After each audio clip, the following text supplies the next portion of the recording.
오늘 우리에게 주시는 하나님의 말씀은 고린도전서 13장 1절에서 7절까지 말씀입니다. 한 절씩 교독하겠습니다.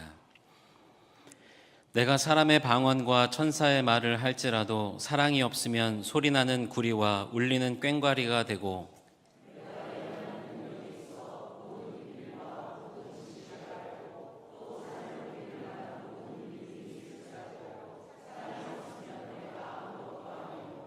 내가 내게 있는 모든 것으로 구제하고 또 내 몸을 불사르게 내줄지라도 사랑이 없으면 내게 아무 유익이 없느니라.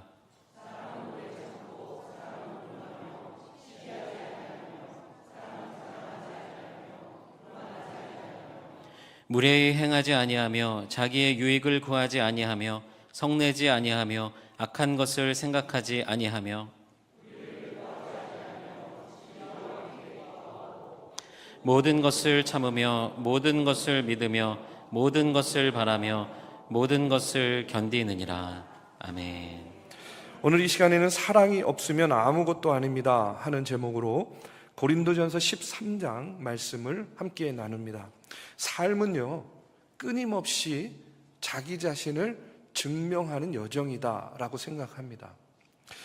끊임없이 우리 자신을 증명하고 나는 누구인가를 보여주고 정의하기 위해서 우리가 열심과 최선을 다해서 살아가고 있습니다. 어떤 사람은요, 자기 자신을 증명하기 위한 방법으로 어떤 능력을 보여주려고 하고 어떤 업적을 세우고 그것을 또 자랑하려고도 합니다. 여러분, 그런데 우리의 삶을 가장 본질적으로 깊이 있게 만들고 의미 있게 만드는 것은 무엇일까? 과연 인간을 인간답게 만드는 가장 가치 있는 것은 무엇일까? 여러분, 우리는 무엇을 통해서 나 자신을 증명해 보이려고 노력하고 있습니까? 20, 30대 청년들은요, 내가 무엇을 할까 하는 그런 고민에 집중하는 그런 때입니다. 그래서 여러 가지 기능도 또 지식도 그 다음에 스펙도 쌓으려고 대단히 많이 노력을 하죠. 당연합니다. 그럴 때니까. 그런데 고대 철학자들은요, 지혜와 덕을 통해서 자신을 증명하는 것, 또 예술가들은요, 미와 창조를 통해서 자신을 증명하는 일에 열심과 최선을 다하게 됩니다. 그런데 그러다 보니까 우리가 착각하고 있는 것이 있어요. 그것이 뭐냐면, 어떤 착각이냐면 이런 거예요. 능력이 나를 증명하고 결정할 수 있다라고 생각합니다. 내가 쌓은 지식과 내가 쌓은 스펙, 내가 쌓은 업적이 나를 증명하는 도구가 된다라고 생각하기가 쉽다는 거예요. 그런데 우리가 분명히 기억하고 알아야 될 것은 성경은 우리에게 그렇게 이야기하지 않습니다. 성경은 우리를 증명하는 가장 중요한 도구와 방법이 뭐냐? 사랑이라고 이야기합니다. 사랑이 없으면 아무리 뛰어난 지식도, 아무리 뛰어난 능력도, 아무리 위대한 헌신과 희생도 결국 그저 공허한 메아리에 지나지 않는다라고 가르치는 것이 바로 성경의 메시지라는 거예요. 오늘 이 시간에 그래서 성경에서 나오는 이 사랑의 의미를 좀 더 깊이 있게 묵상하려고 합니다. 참된 사랑의 의미가 무엇이고 우리의 삶에서 그 사랑이 빠졌을 때에 우리의 모든 것이 어떻게 의미를 잃어버리게 되는가 하는 것을 오늘 말씀을 통해서 나누고자 합니다. 먼저 1절에서 3절의 말씀에 보면 우리가 잘 아는 말씀이죠.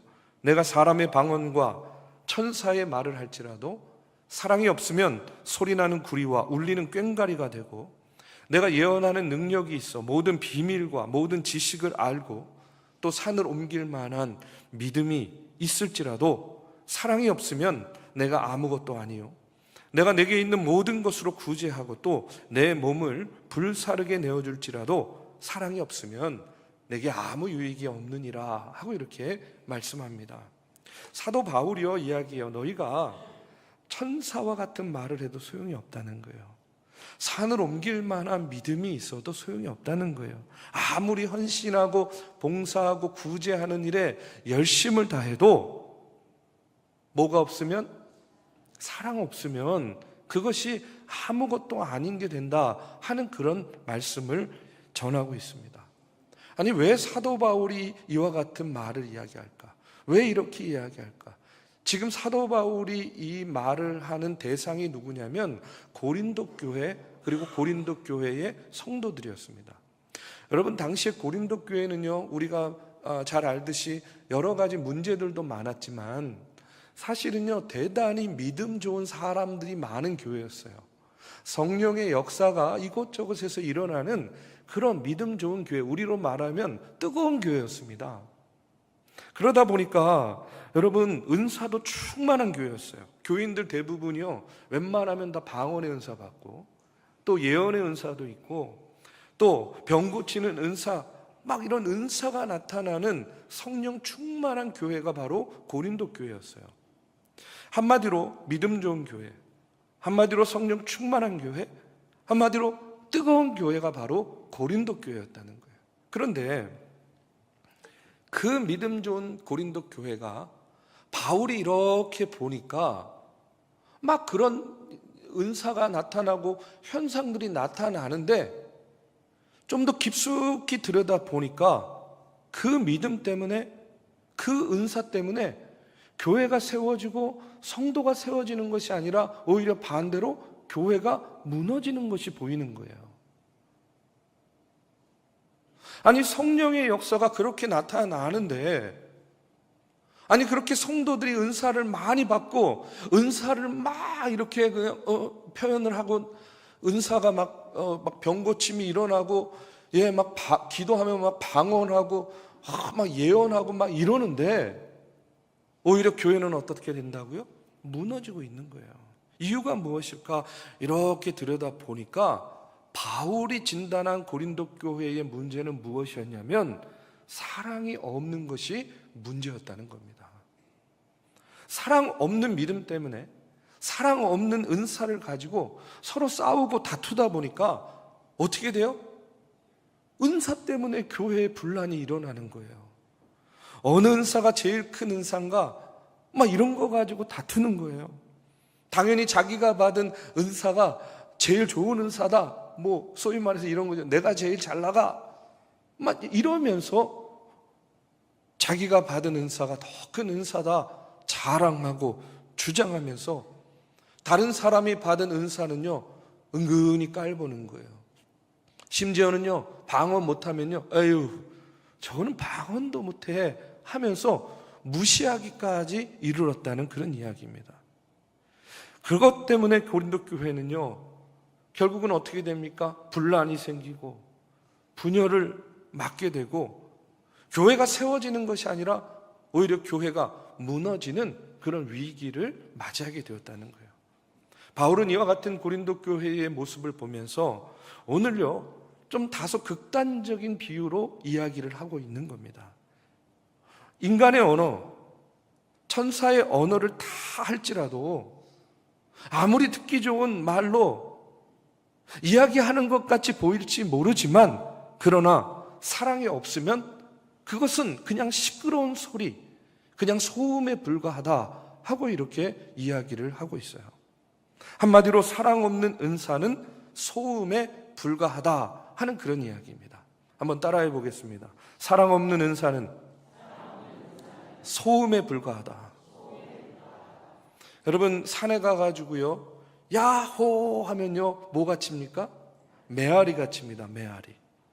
근데 이 메아리가 영어로 에코라고 하잖아요. 근데 이 에코는요, 그리스 신화에 나오는 여인이었습니다. 여러분, 이 에코는요, 아름다운 목소리를 갖고 있었는데 신들의 왕인 제우스가 젊고 아름다운 여인들을 몰래 만나는 것을 도와주기 위해서요, 제우스의 아내 헤라가 남편이 뭔가 좀 의심스러워가지고 막 남편에게 오면요, 이 에코가요 먼저 탁 헤라를 만나가지고 뭐 이런저런 이야기를 하면서 소위 말해서 어떤 역할을 했냐면 시간 끄는 역할을 했어요.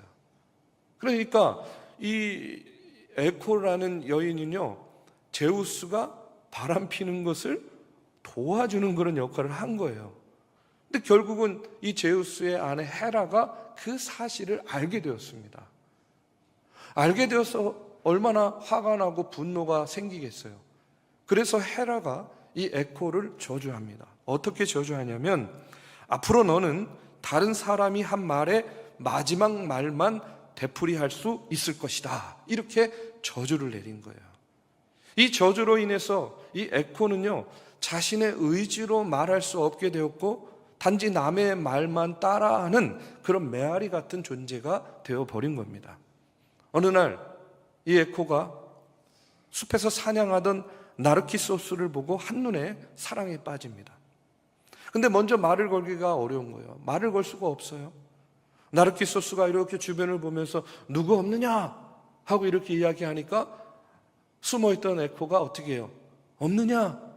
없느냐? 없느냐? 이렇게 따라만 하는 거예요. 이 나르키소스가 우리 만나자 하고 이렇게 소리를 지르니까 만나자, 만나자, 만나자. 이러면서 기쁨으로 이 나르키소스 앞에 나타나가지고요. 너무 기뻐가지고 나르키소스를 덥석 안는 겁니다. 깜짝 놀래가지고요. 이 나르키소스가 저리 비켜, 나를 안지 마 하고 또 이야기하니까 또 안지 마, 안지 마, 안지 마. 이렇게 또 메아리로 답을 하는 거예요. 에코는요, 그런 자신의 상황을 보면서 대단히 수치심을 느끼고 마음의 상처를 깊이 받게 되는 겁니다.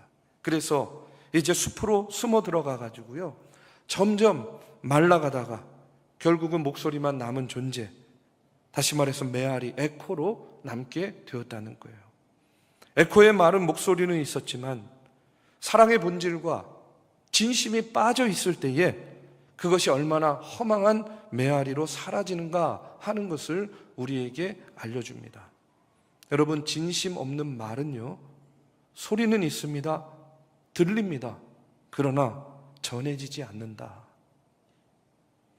사랑 없는 말은 아무리 감미로워도 결국은요, 사람도 잃고 자신도 무너지는 겁니다. 이렇게 사랑 없는 말로 가득했던 그 고린도 교회를 향해서 바울은 오늘 말씀에서 뭐라고 이야기하냐면, 소리나는 구리와 울리는 꽹과리와 같다라고 또 이렇게 이야기해요. 당시에 소리나는 구리, 울리는 구리는요, 종교 의식 때 쓰이던 그런 금속 악기였습니다.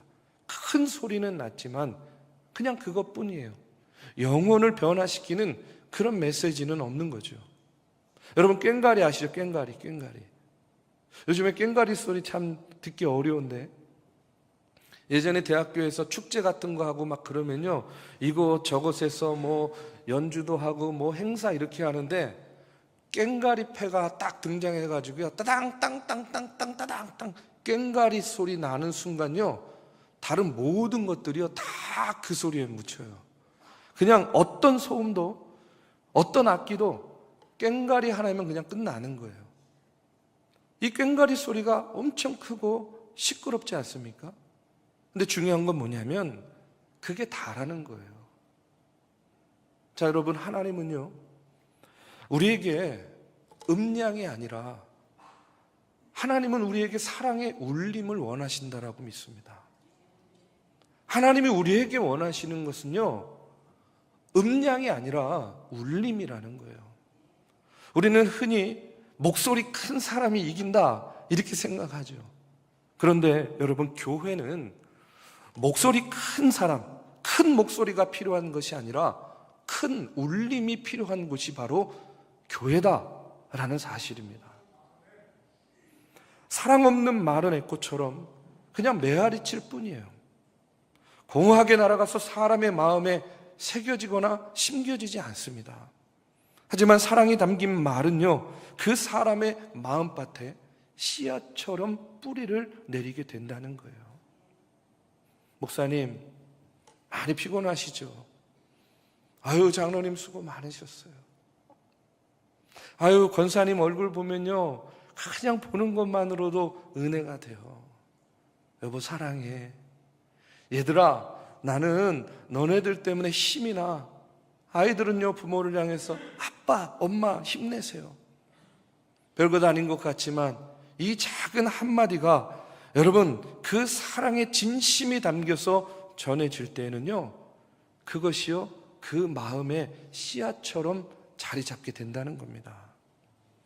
오늘 우리의 말에는 그저 듣기 좋은 천사의 언변만 있는지, 아니면 진심 어린 사랑의 언어가 있는지, 우리가 다시 한번 우리의 말을, 우리 언어를 돌아봐야 되리라고 믿습니다. 내가 하는 말 한마디가 사람의 마음에 닿아서 저는요 하나님의 향기를 전하는 아름다운 메시지가 되기를 이 시간 주님의 이름으로 축복합니다. 이어지는 지식, 예언, 믿음도 마찬가지예요. 사랑이 없으면 역시 아무것도 아닌 겁니다. 저는요 이 말씀을 묵상할 때 항상 생각나는 사람이 하나 있어요. 그게 누구냐면 민수기 22장에 보면요 발람이라는 선지자가 나옵니다. 여러분 많이 들어보셨을 텐데 모압 왕 발락이라는 사람이 나와요. 이름이 비슷합니다. 모압 왕은 발락이고 선지자는 발람입니다. 이 모압 왕 발락이요 이스라엘이 두려워가지고 발람 선지자를 불러다가 이스라엘을 저주해달라 이렇게 요청을 합니다. 근데 발람은요 어떤 능력이 있었냐면 선지자예요. 하나님의 말씀을 듣는 능력도 있었어요. 그 다음에 그에게는요 지혜와 지식도 있었어요. 이스라엘 백성들의 약점이 무엇인지를 그는 알고 있었습니다. 그런데 하나님께서 이 발람에게 어떻게 명령을 하시냐면 이스라엘을 저주하지 말라 하고 이렇게 명령을 내립니다. 그런데 결국에는요 발람이요 어떻게 하느냐, 이스라엘이 우상 숭배와 음행에 빠지도록 유도하는 거예요. 유도하는 계략을 발락에게 알려주는 거예요. 그래서 민수기 25장에 보면 어떤 계략이었냐면 이런 거예요. 모압 여인들 중에 예쁜 여인들을 모아다가 제사 드리는 척하면서 이스라엘 남자들로 하여금 음행을 하게 만들고 우상 숭배하게 만들면 스스로 몰락하게 된다 하는 그런 계략을 그들에게 알려주는 겁니다. 실제로 그들이 그렇게 함으로 인해서 망하게 되었어요. 자, 여러분, 이 발람은요 어떤 은사가 있다고요? 하나님의 뜻이 무엇인지 하나님의 음성을 들을 수 있는 그런 예언의 능력이 있었던 사람이에요. 이스라엘 백성들의 약점이 무엇인지, 어떻게 하면 저들을 무너뜨릴 수 있는지를 아는 그런 지혜와 지식이 있었던 사람이에요. 그런데 그 예언의 능력과 그 지식을 어떻게 사용했느냐? 하나님을 위해서 사용하지 않았다는 겁니다. 사람을 살리는 데 사용한 것이 아니라 사람을 죽이는 일에 그와 같은 능력을 사용했다는 거예요. 이유가 뭐겠습니까? 그에게는 그런 능력은 있었지만 뭐가 없었던 거예요? 사랑이 없었기 때문이라는 거예요. 그러니까 우리도 여러분 아무리 능력이 있고 아무리 지혜가 있고 지식이 있다 하더라도 우리 안에 사랑이 없으면 우리가 어떤 사람같이 될 수 있는 거예요? 발람과 같은 사람이 될 수 있다는 겁니다. 그렇기 때문에 여러분 우리는 살리는 자가 되어야지 죽이는 자가 되어서 되겠습니까? 우리에게 하나님께서 허락하신 지혜와 능력과 지식과 언변을 우리가 사람을 죽이는 일에 사용하면 우리는 발람과 같은 자가 되는 겁니다. 저는요 저와 여러분에게 주신 하나님의 능력을요 사람을 살리는 일에 사용하시기를 주님의 이름으로 축복합니다. 이어지는 3절에 보면 내가 내게 있는 모든 것으로 구제하고 또 내 몸을 불사르게 내어줄지라도 사랑이 없으면 내게 아무 유익이 없다 이렇게 이야기해요. 이게 무슨 말이냐면 아무리 엄청나게 헌신을 하고 희생하고 봉사하고 구제하여도 뭐가 없으면, 사랑 없으면 역시 아무것도 아니라는 거예요. 이유가 뭐냐면 동기가 중요하기 때문에 그렇습니다. 동기가. 여러분 선물과 뇌물의 차이가 뭔지 아세요? 선물과 뇌물의 차이. 선물이든 뇌물이든 다 주는 거예요. 그렇죠? 주는 겁니다. 똑같이 줘요. 그런데 선물은요 상대를 위하는 마음으로 상대를 기쁘게 하기 위해서 주는 것이 선물이에요. 뇌물은 뭐냐면 그걸 줘서 누가 기쁘려고 하는 거예요? 내가 기쁘려고, 나의 유익을 위해서 주는 것이 바로 뇌물입니다. 똑같은 선물을 주는데 이거를 줘서 내가 기쁘고 내 유익을 위한 것이 되면 그것이 뭡니까? 뇌물이에요, 뇌물. 그런데 그냥 나는 관계없어요. 그냥 이것을 줌으로 인해서 그 사람이 기뻐하고 행복해하는 것을 그냥 보는 것으로 만족되는 것은요, 그건 뭐예요? 선물이라는 거예요. 저는 우리 중앙교회에요, 뇌물이 아니라 선물이 이곳저곳에서 오고 가는 그런 교회 되기를 주님의 이름으로 축복합니다. 그런데 우리는 종종 보면 하나님께서 주신 은사조차도 뇌물처럼 사용할 때가 있다는 거예요. 하나님이 주신 은사를 뇌물처럼 사용해요. 구제도, 헌신도, 희생도 하긴 하는데 그 바탕에 뭐가 없어요? 사랑이 없는 거예요. 근데 왜 합니까? 그 하는 이유가 내 이름을 내기 위해서, 내가 인정받기 위해서, 내가 좋은 리더처럼 보이기 위해서 하는 거예요. 그러니까 그게 뭐예요? 남을 위해서 하는 것 같지만 결국은 누굴 위해서 하는 거예요? 나를 위해서 하는 거예요. 그러면 하나님은요, 우리의 외모를 보시는 분이 아니라 우리의 중심을 보시는 하나님 아니겠습니까? 그러니까 사람에게는 뇌물이 통할지 몰라도 하나님께는요, 뇌물 안 통해요. 왜? 하나님은요, 뭐만 중요하게 생각하느냐? 사랑이 있나 없나를 보시기 때문에 그렇습니다. 우리가 그 하는 행위를 통해서 그 밑바탕에 이것이 정말로 사랑이 있는, 사랑하는 마음으로 하는 일인가 아닌가를 우리 하나님은 잘 알고 계시기 때문에 여러분, 사랑 없는 은사, 사랑 없는 능력, 사랑 없는 지식, 사랑 없는 믿음, 여러분 이것 가지고는 사람도 하나님도 결코 감동시킬 수 없다라는 거예요. 오히려 조금 부족하고 연약해도 그 안에 사랑이 있으면 사람도 하나님도 감동하는 겁니다. 그렇기 때문에 언제나 우리가 우리 스스로를 돌아봐야 될 것은요, 지금 하나님께서 나에게 주신 은사를 가지고 내가 하나님의 일을 한다고 하지만 그것이 뇌물인가, 그것이 선물인가, 여러분 이것을 우리가 잘 분별해야 되리라고 믿습니다. 이어지는 4절에서 7절의 말씀에 보면 이제 이런 사랑의 특성에 대해서 말씀해 주고 있어요. 다음 이어지는 시간에 좀 더 이 부분을 자세하게 이제 말씀을 나눌 거고요. 오늘은 간단하게 말씀을 드리면 오늘 본문에서 사랑의 특성을 15가지로 이야기합니다. 사랑의 표현 방식인데요. 그런데 대부분 보면요, 뭐뭐 하지 않는다라는 그런 말이 많이 나와요. 사랑은요, 시기하지 않으며, 자랑하지 않고, 교만하지 않고, 무례행하지 않고, 자기의 유익을 구하지 않고, 성내지 않고, 악한 것을 생각지 않고, 불의를 기뻐하지 않고, 계속 뭐뭐 하지 않고 이렇게 나오고 있는 거예요. 왜 뭐뭐 하지 않는다라고 이렇게 표현하는가? 뭐 이렇게 사랑하고자 하는데 하지 말아야 될 것이 많은가? 그 이유가 뭐냐면 이 사랑이라는 것이요, 원래 우리 안에 있는 성품이 아니기 때문에 그래요. 인간 안에 있는 성품이 아니에요. 자, 요한일서 4장 7절에서 8절에 보면 이런 말씀이 나옵니다. 우리 한번 같이 봉독해 보겠습니다. 사랑하는 자들아, 우리가 서로 사랑하자. 사랑은 하나님께 속한 것이니 사랑하는 자마다 하나님으로부터 나서 하나님을 알고 사랑하지 아니하는 자는 하나님을 알지 못하나니 이는 하나님은 사랑이심이라. 아멘. 여러분, 지금 여기서 강조하는 게 뭐냐면요, 하나님은 사랑이라는 거예요. 하나님이 사랑이라는 거예요. 사랑의 출처가 누구라고 이야기하고 있습니까? 하나님이라고 이야기하잖아요. 사랑은요, 하나님으로부터 오는 겁니다.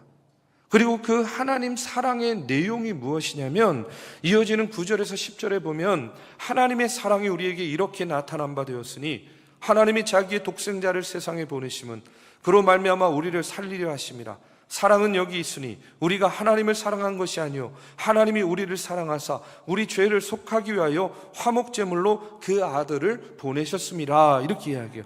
하나님 사랑의 내용은 한마디로 예수 그리스도 십자가라는 그런 이야기입니다. 그리고 그런 하나님 사랑에 대한 우리의 반응이 있어야 되잖아요. 그럼 우리의 반응은 무엇이냐? 11절에 보면 사랑하는 자들아 하나님이 이같이 우리를 사랑하셨은즉 우리도 서로 사랑하는 것이 마땅하도다. 이렇게 이야기해요. 여러분, 이 말씀에 사랑의 3요소가 나오는 겁니다. 사랑의 뿌리는 누구예요? 하나님이라는 거예요. 사랑의 내용은 누구예요? 예수 그리스도 십자가라는 거예요. 그리고 사랑에 대한 반응은 무엇이냐? 바로 우리가 사랑을 받았으니까 우리가 서로 사랑해야 된다 하는 그런 이야기예요. 다시 말씀드립니다. 사랑의 뿌리는 하나님이라는 거예요. 사랑의 내용은 예수 그리스도 십자가입니다. 사랑의 반응은 뭐예요? 사랑받은 우리가 서로 사랑해야 된다 하는 것이 바로 사랑이라는 거예요. 여러분, 그래서 사랑은 결심하는 것이 아닙니다. 애쓰고 힘쓰고 그러는 것이 아니에요. 하나님께 받는 거예요. 사랑이요 내 안에서 막 짜내는 것이 아니라 우리가 예수님 안에 거할 때에 성령님께서 우리에게 부어주시는 거예요. 성령께서 그 사랑을 부어주시면 그 사랑이 우리 안에서 샘솟게 된다는 그런 이야기입니다. 그러니까 저는요 여러분에게 권면하고 싶은 건 뭐냐면 우리가 기도할 때 우리가 최우선적으로 하나님께 구해야 될 것이 무엇이냐면 하나님, 내가 세상 살아나가는데 능력 필요해요. 남보다 뛰어난 능력 주세요. 하나님, 나에게 지식 주세요. 하나님, 나에게 물질 주세요. 건강 주세요. 여러분, 이런 것이 최우선이 되는 것이 아니라 우리가 하나님께 간구하면서 최우선으로 구해야 될 것은 뭐냐면 하나님, 나에게 사랑 주세요. 여러분, 나에게 사랑 주세요. 우리가 하나님께 가장 먼저 구해야 될 것은요 바로 사랑입니다. 저는 저와 여러분이요 이 땅에 살아나가는 동안에 이 세상 가운데서 능력과 지혜와 지식과 번세로 정말로 세상 사람들 보기에도 훌륭한 삶을 살기를 간절히 원합니다. 그러나 그것이 다가 아니라는 거예요. 그 모든 것이 우리에게 주어졌어도 사랑이 없으면 아무것도 아니라는 겁니다. 그렇기 때문에 우리가 무엇보다 먼저 구해야 될 것은 뭐냐면 하나님, 나에게 사랑 주세요. 이 나라와 이 민족을 사랑할 수 있는 그 마음 주세요. 하나님, 주님의 몸된 교회를 사랑할 수 있는 그 마음 주세요. 하나님, 내 가족, 내 자녀, 내 부모, 아내, 남편, 내 일터를 사랑할 수 있는 그 사랑 주세요. 여러분, 저와 여러분이 가장 먼저 구해야 될 것은 바로 하나님 사랑인 줄로 믿습니다.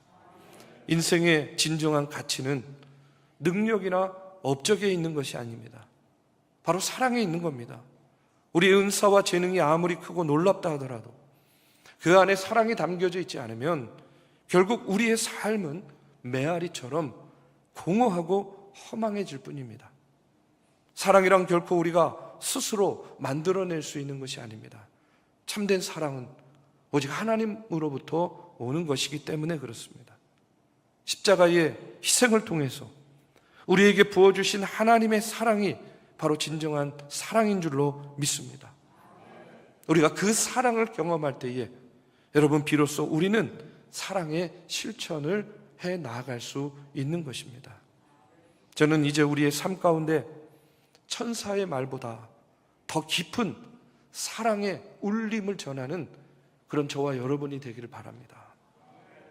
하나님이 우리를 사랑하신 것처럼 우리도 서로 사랑하고 그 사랑의 향기가 우리를 통해서 교회에 세상 가운데 전해지는 예수 그리스도의 향기가 되기를 주님의 이름으로 축복합니다. 우리의 말과 행동 하나하나에 사랑이 뿌리를 내리고 열매 맺기를 원합니다. 그리고 이 사랑이 우리 교회와 가정과 일터 그리고 모든 관계를 변화시키는 은혜의 통로가 되기를 이 시간 주님의 이름으로 축복합니다. 사랑이 없으면 아무것도 아님을 여러분 꼭 기억하시고, 이제 세상에 돌아가셔서 여러분의 말과 언어, 여러분의 손길과 발길 닿는 곳에서 사랑의 향기를 전하는 믿음의 성도들 되시기를 이 시간 주님의 이름으로 축복합니다.